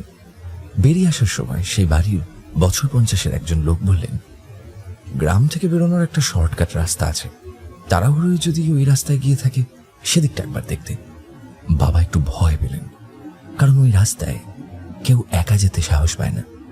রাস্তার দুপাশে জঙ্গলের মতো গাছপালা, শোনা যায় ওদিকটা চোর ডাকাতের আস্তানাও আছে।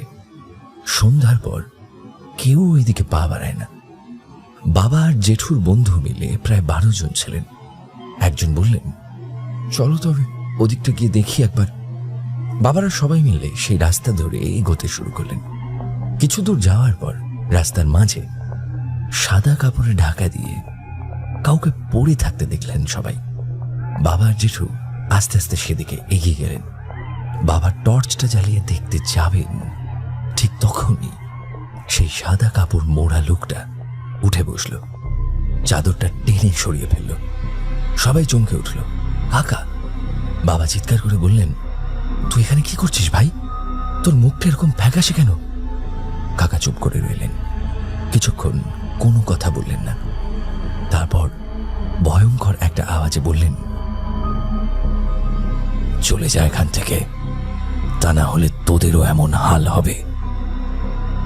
এই কথা শুনে বাবারা সবাই খুব ভয় পেয়ে গেলেন।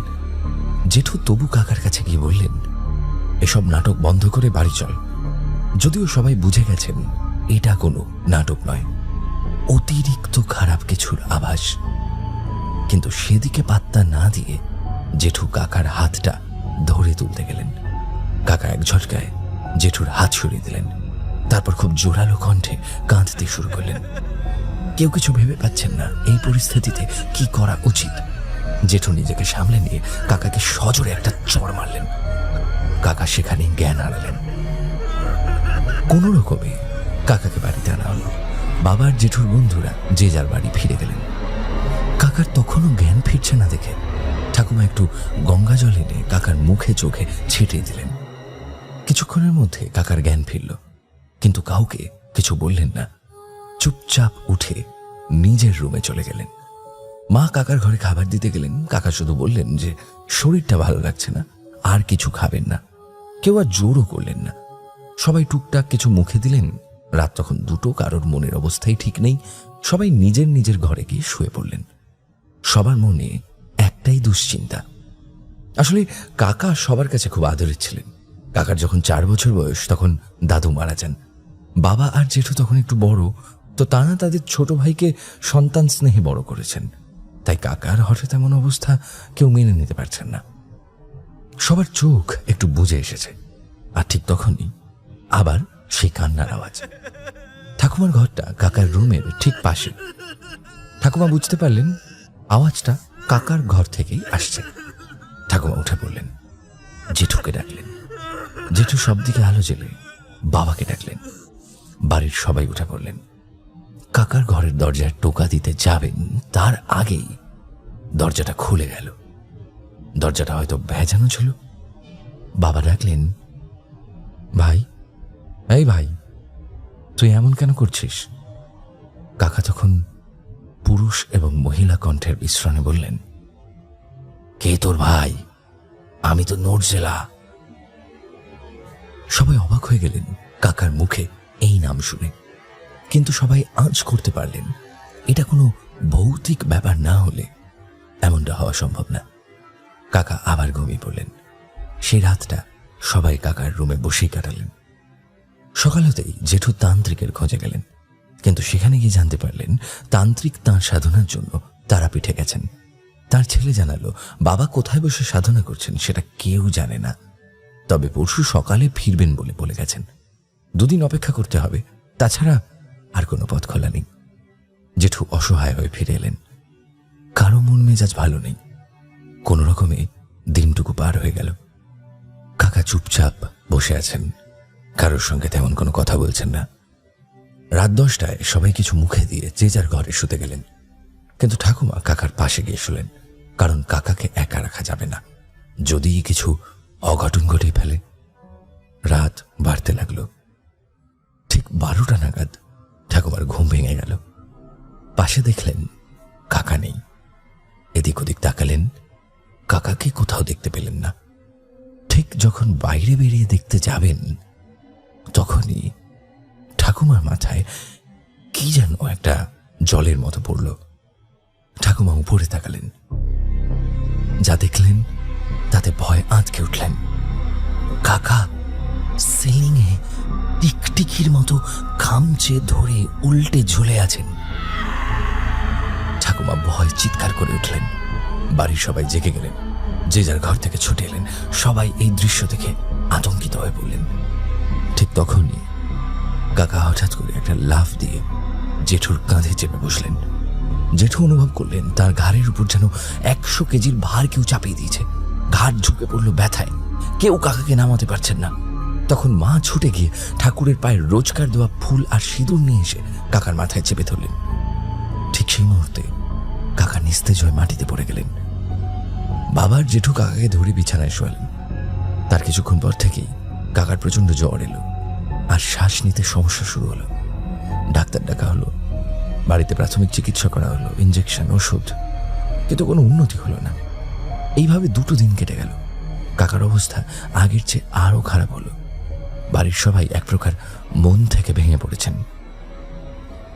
ঠিক তখনই 70 বছর বয়সী একজন বৃদ্ধ লোক আমাদের বাড়িতে প্রবেশ করলেন। সাধু বাবার মতো চেহারা। জেঠু আর বাবা তাকে দেখে হাত জোর করে ঘর থেকে বেরিয়ে এলেন। ইনি সেই তান্ত্রিক বাবা, যার খোঁজে জেঠু সেদিন গিয়েছিলেন। ঠাকুমা একটা চেয়ার এনে উঠোনে রাখলেন, বসতে বললেন, কিন্তু তিনি বললেন তিনি এখানে বসে সময় নষ্ট করতে আসেননি। যার জন্য রেখেছেন সে কোথায়? বাবা তাকে কাকার ঘরে নিয়ে গেলেন। তিনি ঘরে ঢুকতেই কাকা কেমন যেন বিচলিত হয়ে পড়লেন। তান্ত্রিক বাবা তার পুটলি থেকে সাদা ছাইয়ের মতো কিছু একটা বের করে কাকার গায়ের উপর ছুঁড়ে দিলেন। তখনই কাকা সেই পুরুষ এবং মহিলার মেশানো কণ্ঠে বলে উঠলেন, তুই কেন এসেছিস সেখানে? চলে যা, আমি ওকে আমার সাথে নিয়ে যাব, তুই কিচ্ছু করতে পারবি না।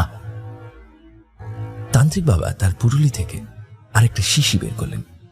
জলের মতো কিছু একটা কাকার গায়ে ছিটিয়ে দিলেন। কাকা আবার জ্ঞান হারালেন। বাবা তান্ত্রিক বাবাকে জিজ্ঞাসা করলেন যে ভাইকে কি সুস্থ করা যাবে না? তিনি বললেন যে সুস্থ তো করবেন, তার আগে প্রথম থেকে সব কিছু খুলে বলতে হবে। বাবা সব জানালেন। কাকা যে নামটা করেছিলেন নুরজেলা সেটাও জানালেন। তান্ত্রিক বাবা বললেন, তার মানে তোর ভাইয়ের উপর জিন ভর করেছে। তোরা কি এই নামের কোনো মেয়েকে চিনিস? কখনো শুনেছিস? তো বাবা জেঠু কেউই এই নামের কোনো মেয়েকে চেনে না। তোরা বলল যে না, আমি চিনি না। কিন্তু ঠাকুমা কিছুক্ষণ চুপ করে থাকার পর বলল যে তিনি এই নামটা একবার যতীনের মুখ থেকে শুনেছিলেন। যতীন মানে আমার কাকা, কাকার নাম যতীন নন্দী। তারপর ঠাকুমা বললেন, এই নুরজেলা নামের একটি মেয়েকে কাকা এক সময় টিউশন পড়াতে যেতেন তাদের বাড়িতে। মেয়েটি ক্লাস 11-এ পড়তো, কাকার বয়স তখন 21। কাকার এখন 24 চলছে, মানে আজ থেকে প্রায় 3 বছর আগের কথা। কাকা বরাবরই খুব সুন্দর দেখতে ছিলেন, নিজেকে সবসময় পরিপাটি করে রাখতেন। এমন একজনকে একটা মেয়ে প্রতিদিন খুব কাছ থেকে দেখেছে। তার মনে ভালো লাগা জন্মানোটা হয়তো অস্বাভাবিক ছিল না, যদিও সে জানতো এটা কখনোই সম্ভব না। কিন্তু ভালোবাসার কাছে সব যুক্তি তর্ক হয়তো বাধা হতে পারে না। একদিন নূরজেলা কাকাকে প্রপোজ করে বসে। কাকা এসবের জন্য একদম প্রস্তুত ছিলেন না। স্বাভাবিকভাবেই নূরজেলাকে প্রত্যাখ্যান করলেন, খুব ভালোভাবে বোঝানোর চেষ্টা করলেন।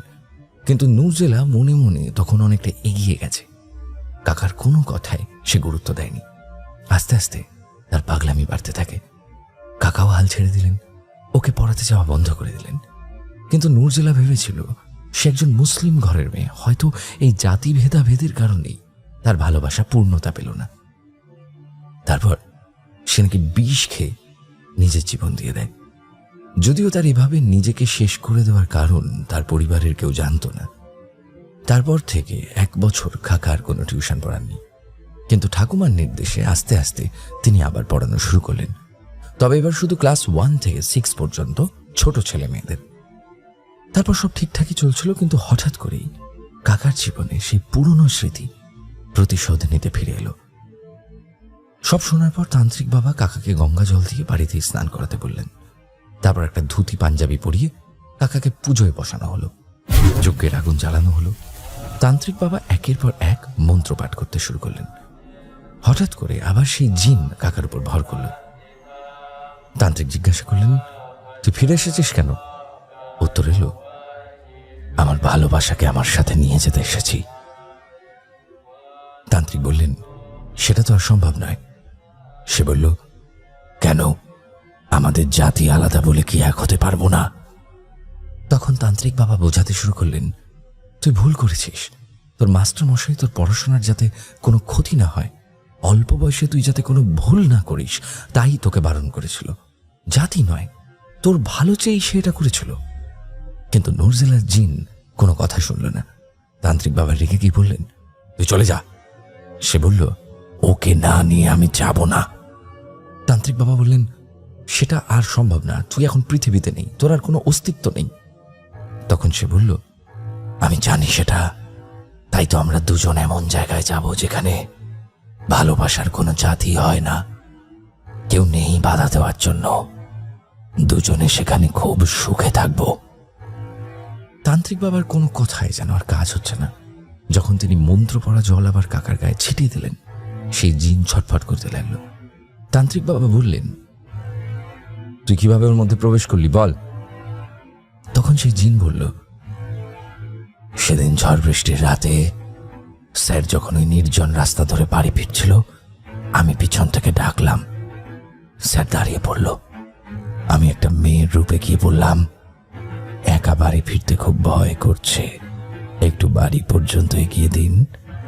স্যার রাজি হয়ে গেল। আমি স্যারকে অনুসরণ করতে লাগলাম। রাস্তার ধারে একটা বড় বট গাছের ডাল ভেঙে পড়েছিল ঝড়ে। স্যার সেটা পার করতে গেলেই আমি স্যারের মধ্যে প্রবেশ করি। তান্ত্রিক বাবা সব শুনে মন্ত্রের দ্বারা তাকে বেঁধে ফেললেন। তারপর আগুনের উপর এক মুঠো লঙ্কা ফেলে দিলেন। তারপর প্রচন্ড ঝাঁঝালো গন্ধ বেরিয়ে এলো। জিন সহ্য করতে পারছিল না। তারপর সে বলল ছেড়ে দেবে। তান্ত্রিক বাবা বললেন, তোকে বিশ্বাস করা যায় না, তুই যে চলে যাচ্ছিস তার একটা প্রমাণ দিয়ে যা। তো তখন বাড়ির পাশের যে আম গাছটা আছে সেটার একটা ডাল ভেঙে দিয়ে জিনটা চলে যায়। এরপর কাকা স্বাভাবিক হলেন এবং আস্তে আস্তে দিন 10 মধ্যে সম্পূর্ণ সুস্থ হয়ে উঠলেন। তো এই ছিল ঘটনা, তারপর আর কিছু হয়নি। শুক্রবার এবং রবিবারের রাত মানেই ভয় পাওয়ার রাত উইথ গৌরব। ভালো লাগলো আশা করি আজকে প্রথম ঘটনাটা। এবার চলে যাচ্ছে আমাদের পরপর বেশ কয়েকটি ঘটনায়। শুনতে থাকুন প্রেত কথা। আমাদের আপনার জীবনের ঘটনা বা আপনার শোনা কোনো সেরা ঘটনা, আপনার ইরি এক্সপিরিয়েন্স পাঠিয়ে দিন pretkotha@gmail.com অথবা প্রেত কথার ফেসবুক পেজ ইনবক্সে লিখে পাঠান ঘটনা, বাংলায় লিখে পাঠান ঘটনা।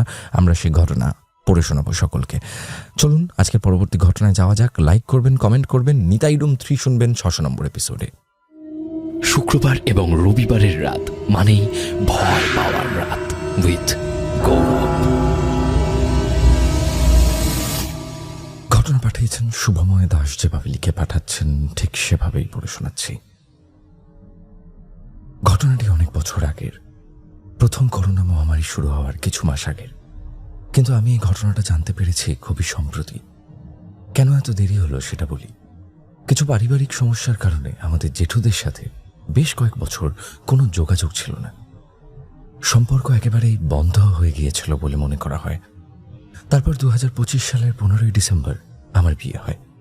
সেই বিয়ের সূত্র ধরেই আবার ধীরে ধীরে সম্পর্কগুলো জোড়া লাগতে শুরু করে। বহু বছরের দূরত্ব মুছে গিয়ে আবার পরিবারের সবাই একসাথে হওয়া, গল্প, হাসি ঠাট্টা, পুরনো দিনের কথা সবকিছু মিলিয়ে এক অন্যরকম পরিবেশ তৈরি হয়েছিল। সেরকমই এক সন্ধ্যায় আমি আর আমার স্ত্রী জেঠুদের ঘরে বসে গল্প করছিলাম।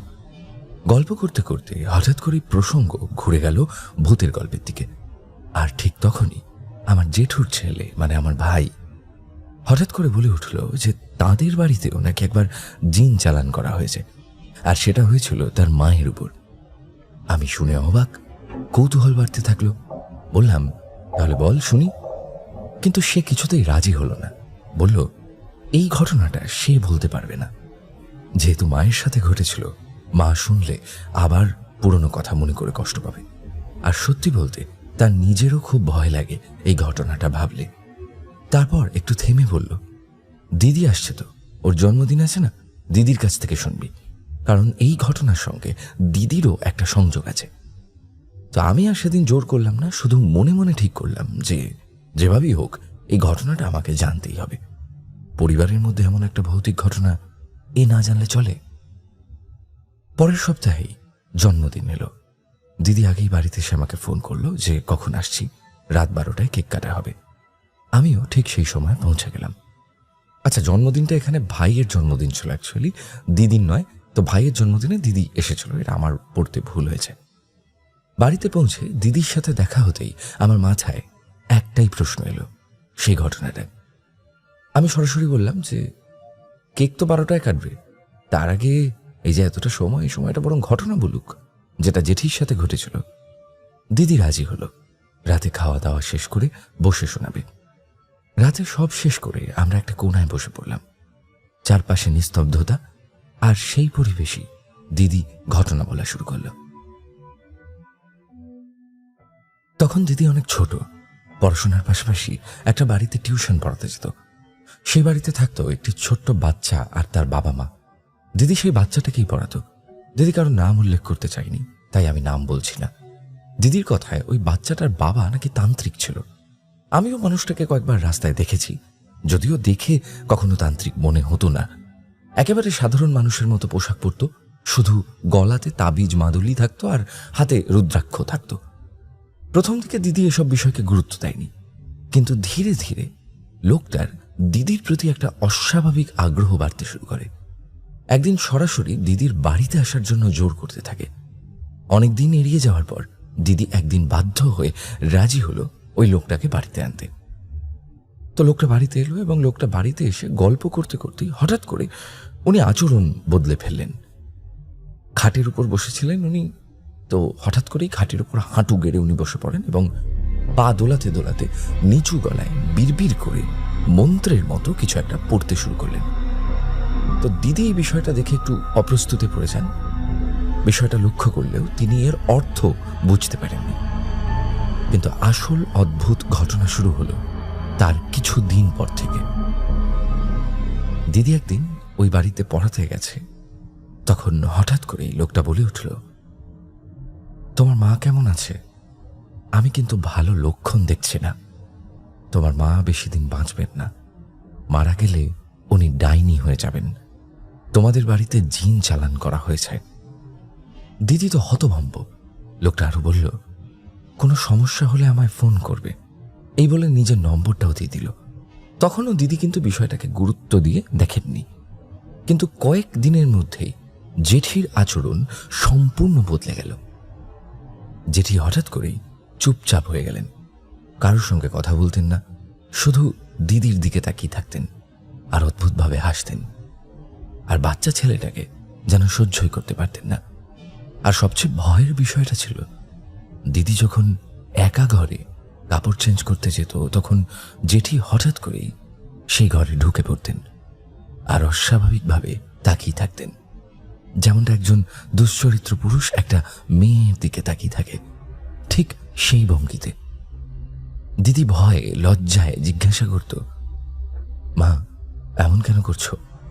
যেটি অদ্ভুত গলায় শুধু বলতেন, তো কি হয়েছে, তোকে দেখছি। তার আচরণে এমন একটা অস্বাভাবিক আকর্ষণ ছিল যা একেবারেই স্বাভাবিক ছিল না। এরপর এক রাতে পরিস্থিতি ভয়ঙ্কর রূপ নিল। ঘুমোতে যাওয়ার পর হঠাৎ করেই জেঠি চিৎকার শুরু করলেন। তাকে কোনোভাবেই সামলানো যাচ্ছিল না। শেষে জেঠু, দিদি আর ছোট ভাই মিলে তাকে ধরে হাত বেঁধে রাখল। আর ঠিক সেই সময় তারা ঘরের মধ্যে একটা লম্বা ছায়ামূর্তিকে ঘোরাঘুরি করতে দেখল। কোনো মুখ নেই, শুধু অন্ধকার, চলমান একটা ছায়া। ভয় কাঁপতে কাঁপতে দিদি সেই তান্ত্রিককে ফোন করলো। সে ফোনে বলল, দরজাটা খুলে রাখো, ফোনটা লাউড স্পিকারে দাও। তারপর ফোনের মাধ্যমে মন্ত্র পড়তে শুরু করলো। আশ্চর্যজনকভাবে কিছুক্ষণের মধ্যেই পরিস্থিতি একটু শান্ত হলো। সেই রাতেই সে নিজে বাড়িতে এসে হাজির হলো। এসে বলল, সে আগেই বলেছিল যে এই বাড়িতে জিন চালনা করা হয়েছে, আর এখন সে ঘটনা ঘটছে। সে দিদিকে বলল যে পরের দিন জেঠিকে তার বাড়িতে নিয়ে যেতে, কিন্তু জেঠি বাড়ির সামনে গিয়েও ভিতরে ঢুকতে চাইছিলেন না। আবারও শুরু হলো মন্ত্র পড়া। মুহূর্তের মধ্যেই তিনি শান্ত হলেন, ভেতরে আসলেন। এরপর সেই তান্ত্রিক জানালো, তোমাদের বাড়িতে কেউ ক্ষতি করার জন্য জিন পাঠিয়েছে, এটা কাটাতে হলে 25,000 টাকা লাগবে। এবার দিদির মনে সন্দেহ দানা বাঁধল। সেদিনই দিদি তার মেশোকে ফোন করে পুরো ঘটনাটা খুলে বলল। মেশো একজন পরিচিত অভিজ্ঞ তান্ত্রিকের সঙ্গে কথা বললেন। তিনি দিদিকে একা যেতে বললেন, কাউকে কিছু না জানিয়ে। পরের দিন দিদি মেশোর সাথে সেখানে গেল। সব কথা শোনার পর সেই তান্ত্রিক স্পষ্টভাবে বললেন, যে লোকটার বাড়িতে তুমি পড়াতে যেতে সেই এসব কাজ করেছে। সে একজন নিম্নমানের তান্ত্রিক। তোমার প্রতি আকর্ষণ থেকে সে এই কাজ করেছে। তোমার মাকে টার্গেট করে তোমাকে ভয় দেখিয়ে নিজের দিকে টানার চেষ্টা করছে। তিনি আরো জানালেন, যেদিন লোকটা খাটে হাঁটু গেড়ে বসে মন্ত্র পড়ছিল সেদিনই সে জিন চালনা করে। সেই জিন নাকি সারাদিন দিদির উপর নজর রাখত। সে কি করছে, কোথায় যাচ্ছে, সব খবর ওই তান্ত্রিককে দিত। এরপর সে ভালো তান্ত্রিক সেখানেই বসে সমস্ত প্রতিকার করলেন। বাড়ির 4 কোণে পেরেক পুঁতে দিতে বললেন এবং যাতে বাড়ির চারপাশে এক ধরনের সুরক্ষা তৈরি হয় সেই জন্য অনেক মন্ত্র করলেন। সবশেষে কড়া নির্দেশ দিলেন, ওই লোকের সঙ্গে আর কোনো যোগাযোগ রাখবে না, নম্বরটা ব্লক করে দেবে। দিদি ঠিক সেটাই করল। সেই বাড়িতে টিউশন পড়ানো বন্ধ করে দিল। আর আশ্চর্যজনকভাবে কয়েকদিনের মধ্যেই সব কিছু স্বাভাবিক হয়ে গেল। জেঠিও আগের মতো সুস্থ ও স্বাভাবিক হয়ে গেলেন। কিন্তু ঘটনাটা এখানে শেষ নয়। কিছু একটা অজানা অন্ধকারের মধ্যে লুকিয়ে রয়েছে। এরপর অনেক দিন কেটে যায়। দিদি সেই তান্ত্রিকের পরিবারের সঙ্গে আর কোনো যোগাযোগ রাখেনি। তবে অদ্ভুতভাবে সেই তান্ত্রিকের স্ত্রীর সঙ্গে দিদির মাঝে মাঝে ফোনে কথা হতো। দিদির কথায় মহিলাটা নাকি খুবই ভালো মানুষ ছিল, তার স্বামীর একেবারে বিপরীত। হঠাৎ করে একদিন লক্ষ্মী পুজোর সময় দিদির ফোনে একটা ফোন আসে। ফোনটা সেই মহিলার। সে জানালো সে দিদিদের বাড়িতে এসছে। সেদিন দিদি বাড়িতে ছিল না, তবুও সরাসরি না বলতে পারেনি। কিন্তু তার ভিতরে কোথাও একটা অস্বস্তি কাজ করছিল। তাই সঙ্গে সঙ্গে জেঠিকে ফোন করে বলল, ও যদি আসে ঘরে ঢুকতে দেবে না, আর কিছু দিলে নেবে না। দিদির কথা মতোই জেঠি বাড়ির বাইরে রাস্তায় গিয়ে দাঁড়ালেন, যাতে মহিলাটা বাড়ির ভিতরে ঢোকার আগেই তাকে ফিরিয়ে দেওয়া হয়। কিছুক্ষণ পরই মহিলাটা এসে হাজির। কিছু না বলেই জেঠির হাতে একটা বড় বাক্স তুলে দিল। বলল, মিষ্টি আছে। জেঠি প্রথমে একটু দ্বিধায় পড়লেও বাক্সটা খুলে দেখলেন ভিতরে সত্যি অনেক রকম মিষ্টি। তবুও সন্দেহ কাটল না। সঙ্গে সঙ্গে দিদিকে ফোন করলো। দিদি একটুও দেরি না করে বলল, ওটা ঘরে আনবে না, এখনই ফেলে দাও, দূরে কোথাও ফেলো। এক মুহূর্ত নষ্ট না করে সেই বাক্সটা বাড়ি থেকে অনেক দূরে ফেলে দেওয়া হলো। এরপর কিছুদিন সবকিছু একেবারে শান্ত ছিল। হঠাৎ করে একদিন খবর এলো সেই তান্ত্রিক নাকি প্রথম করোনা মহামারীর সময় মারা গেছে। সবাই ধরে নিল ঘটনাটা এখানেই শেষ, কিন্তু সত্যিটা ছিল এরকম। কয়েকদিন পর সেই তান্ত্রিকের স্ত্রী আবার দিদিকে ফোন করলো। তার গলায় ভয় আর ক্লান্তির মিশ্রণ। সে বলল, ও মারা যায়নি, ওকে জিনেরা তুলে নিয়ে গেছে। কথাটা শুনে শরীর যেন ঠান্ডা হয়ে এলো। এরপর একের পর এক ভয়ঙ্কর কথা সামনে আসতে থাকলো। সে জানালো তাদের বাড়ির অনেকেই নাকি জিন নিয়ে কাজ করত। তার ননদ মানে স্বামীর বোন, সে নাকি একবার জিন ব্যবহার করতে গিয়ে নিজের দাদাকে মেরে ফেলতে চেয়েছিল। এখানে নিজের দাদা বলতে সেই শয়তান তান্ত্রিকের কথা বলা হয়েছে। উদ্দেশ্য ছিল সম্পত্তি নিজের নামে করে নেওয়ার। তবে সেটা সফল হয়নি, কারণ তার দাদা সেও তান্ত্রিক ছিল। আরো ভয়ঙ্কর একটা কথা সে বলেছিল, রাত 12টার পর তার ননদ আর শাশুড়ি নাকি সারা বাড়ি উলঙ্গ হয়ে ঘুরে বেড়াত আর কোনো অজানা তন্ত্রক্রিয়া করত। এই সব কথা দিদির মুখে শোনার পর আমি কিছুক্ষণ একদম চুপ করে গেছিলাম। বাইরে তখন গভীর রাত, চারপাশে নিস্তব্ধতা, আর ভিতরে যেন একটা অদ্ভুত ঠান্ডা অনুভূতি ছড়িয়ে পড়ছিল। সেই রাতেও কেক কাটা হয়েছিল, হাসি আনন্দ সবই হয়েছিল। বাইরে থেকে সবকিছু একেবারেই স্বাভাবিক লাগছিল, কিন্তু আমার মনে তখন শুধু একটাই প্রশ্ন ঘুরছিল, সবকিছু কি সত্যি শেষ হয়ে গেছিল, নাকি এখনো কিছু অন্ধকার আমাদের অজান্তেই বেঁচে আছে। শুক্রবার এবং রবিবারের রাত মানেই ভয় পাওয়ার রাত with Gourab. Thank you Shubhamoy এরকম একটি ঘটনা আমাদের পাঠানোর জন্য। আশা করছি আপনাদের সকলের শুভময়ের এই ঘটনাটি ভালো লেগেছে। আমি চলে যাচ্ছি আজকের আমাদের পরবর্তী ঘটনায়। শুক্রবার এবং রবিবারের রাত মানেই ভয় পাওয়ার রাত উইথ গৌরব। যেভাবে লিখে পাঠিয়েছেন ঠিক সেভাবেই পড়ে শোনাচ্ছি। হাই গৌরবদা, আমি রিতম বিশ্বাস, ক্লাস 12-এর ছাত্র। আমি কলকাতার বাসিন্দা। আমি 2025 সাল থেকে প্রেত কথা শুনছি, আর সত্যি বলতে তোমার গলার আওয়াজের একজন বড় ভক্ত। এখন যেন প্রেত কথা শোনার একটা নেশা লেগে গেছে। রোজ রাতে আমি প্রেত কথা শুনি। আমি প্রথমবার কোনো ঘটনা শেয়ার করছি, জানি না এটা সিলেক্ট হবে কিনা, কিন্তু তাও লিখছি। যদি ঘটনাটা সিলেক্ট হয় তাহলে কত নম্বর এপিসোডে দিচ্ছ সেটা একটু জানিও প্লিজ। এই ঘটনাটা আমার নিজের সাথে ঘটেছে 2024 সালে, কিন্তু ঘটনাগুলো যখন আমার সাথে ঘটছিল তখন সব আমার মনে ছিল, কিন্তু আমি নর্মাল হওয়ার পর আর কিছুই মনে নেই। তাই এবার যে ঘটনাটা আমি শেয়ার করব সেটা আমার মায়ের মুখ থেকে শোনা, তাই ঘটনাটা আমি আমার মায়ের দৃষ্টিভঙ্গি থেকে বলবো। 2024 সালের 12 জুন আমি আর আমার স্বামী একটা কাজে বেরিয়েছিলাম দুপুর 2টো নাগাদ। আমরা কাজ সেরে সাধারণত 5টার দিকে ফিরতাম। তার আগেই 4টে নাগাদ বাড়ির থেকে একটা ফোন আসে। দেখি আমার ছেলে তার ঠাম্মার ফোন থেকে ফোন করেছে। আমি ফোনটা ধরে কথা বলতে যাব, তার আগেই শুনি আমার ছেলে ওই পাশ থেকে ভয়ে গলা কাঁপতে কাঁপতে জিজ্ঞাসা করছে, মা তোমরা কোথায়, তাড়াতাড়ি বাড়ি এসো। আমি আজ পর্যন্ত নিজের ছেলেকে এরকম করে ভয় পেয়ে কথা বলতে শুনিনি। আমি প্রথমবার ওর ভয় পাওয়া দেখে অবাক হয়ে গেলাম। আমার টেনশন শুরু হয়ে গেল। আমি ওকে জিজ্ঞাসা করলাম, কি হয়েছে বাবু বল। আমার ছেলে প্রায় চিৎকার করে ওই একই কথা বলল, তাড়াতাড়ি বাড়ি এসো। আমরা যত তাড়াতাড়ি সম্ভব বাড়ি ফিরলাম।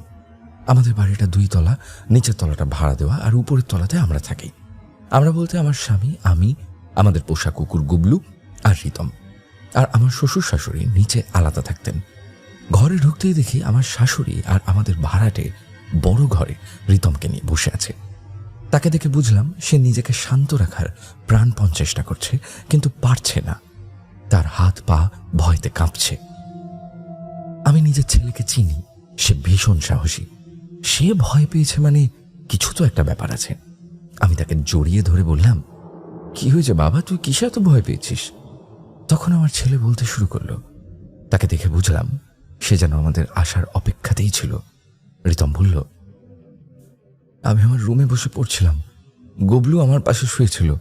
1 ঘন্টা টানা পড়ার পর আমি বাথরুমে গেলাম। বাথরুমে যাওয়ার সময় আমি ঘড়িতে দেখি ঠিক 3টে বাজে। আমি বাথরুমে গেলাম, হঠাৎ করে দেখি আমাদের বাথরুমের তাপমাত্রাটা কমে যাচ্ছে। আমার গায়ে কাঁটা দিল, কিন্তু আমি সেটা তেমন গুরুত্ব না দিয়ে বেরিয়ে আসি। দেখি আমার ছেলের মুখ চোখ ভয়তে ফ্যাকাশে হয়ে গেছে। আমরা সবাই মিলে তাকে সাহস দিই। সে আবার বলতে শুরু করে। বাথরুম থেকে বেরিয়ে আমি আমার রুমে ঢুকতে যাব, এমন সময় দেখি আমার বেডের পাশে 6 ফুট লম্বা একটা ছায়ার মতো কিছু দাঁড়িয়ে আছে। জিনিসটা আমার দিকে পিঠ করে দাঁড়িয়ে আছে আর গুবলুর দিকে তাকিয়ে আছে। আমি প্রথমে ভেবেছিলাম হয়তো চোর, কিন্তু বেশি কিছু না ভেবে আমি ওর উপর ঝাঁপিয়ে পড়লাম ওর গলাটা ধরার জন্য। সত্যি কথা বলবো মা, আমি যখন ওর গলা ধরার চেষ্টা করলাম তখন মনে হলো ওর গলা বলে কিছুই নেই। বাইরে থেকে মানুষের মতো আকৃতি, কিন্তু ভেতরটা পুরো ফাঁকা। আমি তখন ওর গলার কাছে চেপে ধরে ঝুলে আছি। ওকে জোরে নিচে ফেলার চেষ্টা করছে, কিন্তু সে একদম নড়ছে না। বিরক্ত হয়ে আমি ওর গলা ছেড়ে নামতে যাব, এমন সময় সে তার সরু একটা হাত দিয়ে আমার পিঠে টোকা মারল। আমি ছিটকে গিয়ে কম্পিউটারে পড়লাম। কম্পিউটার সহ সবকিছু পড়ে গেল মাটিতে। আমি উঠে দাঁড়িয়ে দেখি জিনিসটা এতক্ষণ যেখানে দাঁড়িয়েছিল সেটা নেই, সে যেন হাওয়ায় মিলিয়ে গেছে। আমি তাকে খুঁজতে গিয়ে যখন রুম থেকে বেরোলাম, দেখি বাইরে যাওয়ার সব রাস্তা বন্ধ। ছাদের দরজা থেকে ঘরের দরজা, নিচের মেইন গেট, সব ভিতর থেকে বন্ধ। একটা মানুষ যদি বেরোয় তাহলে ভিতর থেকে সব দরজা বন্ধ থাকবে কিভাবে? এইসব বলতে বলতে দেখি রিতম আবার ভয়তে কাঁপছে। আমরা সবাই মিলে তাকে শান্ত করার চেষ্টা করি। এই ফাঁকে আমি রিতমের রুমে গিয়ে দেখি কম্পিউটার টেবিলের সব জিনিস মাটিতে পড়ে আছে, আর কম্পিউটারের স্ক্রিনটা এমনভাবে ভেঙে গেছে যেন কেউ ভারী কিছু একটা ছুঁড়ে মেরেছে। এরপর থেকে আমরা রিতমকে একা বাড়িতে রাখতে পারিনি। ওর একটা পাড়ার বন্ধু ছিল, ছেলেটা নতুন এসেছিল, নাম ছিল মনোজিৎ। প্রথমে খুব ভালো লাগতো, ভদ্র, ভালো ব্যবহার, প্রায় সারাদিনই আমাদের বাড়িতে থাকতো, খাবার খেত, ভালোভাবেই মিশত। কিন্তু পরে ধীরে ধীরে বিষয়টা অদ্ভুত হতে শুরু করে। আমার মনে হতে লাগলো যেন মনোজিৎ আমার ছেলেকে নিজের নিয়ন্ত্রণে নিয়ে নিচ্ছে। রিতম আমাদের কথাই শুনতে চাইতো না, কিন্তু মনোজিৎ যা বলতো তাই করত। একদিন আমি আর আমার শাশুড়ি একটা প্ল্যান করলাম, রিতমের সামনে মনোজিতের নামে খারাপ কথা বলবো, দেখি ও কি রিয়াক্ট করে। আমরা রুমে গিয়ে বলতে শুরু করলাম। প্রথম 5 মিনিট কেউ কিছু বলল না। হঠাৎ করে রিতম উঠে নিজের ঠাকুমাকে জোরে একটা থাপ্পড় মারল আর আমার গলাটা চেপে ধরে আমাকে দেয়ালে ঠেসে দিল। তারপর অকথ্য ভাষায় গালাগাল করতে শুরু করল। আমরা কিছুতেই ওকে ছাড়াতে পারছিলাম না। ওর মধ্যে যেন একটা অদ্ভুত শক্তি ছিল। শেষে ওর বাবা, ভাড়াটে, আমার শ্বশুর সবাই মিলে রিতমকে ছাড়ায়। সবচেয়ে ভয়ানক ছিল যে এই সব ঘটনার সময় মনোজিৎ চুপচাপ বসেছিল, যেন আমাদের মৃত্যুর অপেক্ষা করছে। তারপর আমরা বুঝলাম মনোজিৎ আমার ছেলেকে কোনোভাবে নিয়ন্ত্রণ করছে। আমরা সোদপুরের এক তান্ত্রিকের কাছে গেলাম। তিনি বললেন, তোমার ছেলেকে যে নিয়ন্ত্রণ করছে সে শরীরে ছেলে হলেও মনে মনে মেয়ে। সে তোমার ছেলের সাথে জীবন কাটাতে চায়। খাবারের মধ্যে ওষুধ মিশিয়ে খাওয়াতো, আর তোমাদের বাড়িতে একটা জিন রেখে গেছে। তিনি বললেন, জিন তাড়ানো যায় না, কিন্তু একে ঘরে বন্দি করা যায়। আমরা রাজি হলাম। তিনি আমাদের মাদুলি দিলেন আর বাড়িতে যজ্ঞ করলেন। তারপর থেকে দেখি রিতম আর মনোজিতের মধ্যে দূরত্ব তৈরি হয়েছে। পরে জানতে পারি মনোজিৎ আসলে ছোটবেলায় পরিবার থেকে প্রত্যাখ্যাত ছিল এবং নিজের জীবনের জন্য ভুল পথে এগোচ্ছিল। এই ঘটনাটা যখন আমার সাথে ঘটেছিল তখন আমার মনে হতো যে আমি ঘুমিয়ে আছি, কিন্তু আসলে তা ছিল না। আর পরে আমার কিছুই মনে থাকতো না। ভালো লাগলো গৌরবদা তোমাকে ঘটনাটা বলতে পেরে। যদি ঘটনাটা সিলেক্ট হয় তাহলে আমাকে জানিও, আর প্রার্থনা করি প্রেতকথা পরিবার আরো বড় হোক। শুক্রবার এবং রবিবারের রাত মানেই ভয় পাওয়ার রাত with Gourab. Thank you Ritam. এখানে আমার কয়েকটা প্রশ্ন আছে, এটা মনে হয় আপনাদেরও, যারা আপনারা শুনলেন তাদের হয়তো মনে এই প্রশ্নটা আসবে যে হঠাৎ করে এই মনোজিৎ চরিত্রটা কোথা থেকে এলো। কারণ মনোজিতের এর আগে কোনো উল্লেখ রিতম করেনি। আমার মনে হয় তাহলে মনোজিৎ হয়তো রিতমের সাথেই থাকতো, রিতমদের সাথেই থাকতো। তো এই হচ্ছে ঘটনা। আপনাদের কেমন লেগেছে এই ঘটনাটি অবশ্যই কমেন্ট করে জানাবেন। আপনাদের জীবনে ঘটে যাওয়া কোনো সেরা সত্য ভৌতিক ঘটনা অথবা আপনার জীবনের কোনো অলৌকিক এক্সপেরিয়েন্স, আপনার শোনা কোনো অলৌকিক এক্সপেরিয়েন্স আমাদেরকে পাঠিয়ে দিন pretkotha@gmail.com অথবা প্রেতকথার ফেসবুক পেজ ইনবক্সে লিখে পাঠান ঘটনা। সমস্ত লিঙ্ক দেওয়া রয়েছে ডেসক্রিপশন সেকশনে, সেখান থেকে আমাদের খুঁজে পাওয়া খুবই সহজ। চলুন চলে যাচ্ছে আজকের পরবর্তী ঘটনায়। আপনারা শুনছেন প্রেতকথার 599 নম্বর এপিসোড। ঠিক আর একটা এপিসোড পরেই নিতাই রুম পার্ট 3। শুক্রবার এবং রবিবারের রাত মানেই ভয় পাওয়ার রাত উইথ গৌরব। লিখছেন অঙ্কিতা রয়। আমার বড় পিসি মারা গেছেন 15 দিন হলো। উনি মারা যান কোনো এক শনিবার রাত 9টা নাগাদ। কিন্তু সেই রাতের কথায় আসার আগে তার আগের কয়েক ঘন্টার কথা বলি। সেদিন সন্ধেবেলা আমার একটু চায়ের নেশা আছে, চা করে খাচ্ছি, মাও পাশে ছিলেন। মা প্রতিদিনের মতোই সন্ধেবেলায় ধূপধুনো দিয়ে পুজো দিয়েছেন।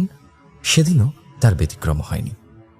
কিন্তু ওই 8:30 নাগাদ হঠাৎ করে আমাদের পুরো ঘরটা একটা বাজে পচা গন্ধে ভরে গেল। গন্ধটা এমন যেটা না রান্নাঘর থেকে আসছে না ড্রেন থেকে আসছে, এটা যেন কোথাও থেকে আসছে না, অথচ সবখানে ছড়িয়ে আছে। ধূপের গন্ধ, পুজোর গন্ধ সবকিছুকে ছাপিয়ে দিয়ে এই পচা গন্ধটা ঘরের বাতাসে জমাট বেঁধে রইল। আগে কোনোদিনও এমন অনুভব করিনি। মাকে বললাম যে মা দরজা খুলে ফ্যানটা চালিয়ে দাও।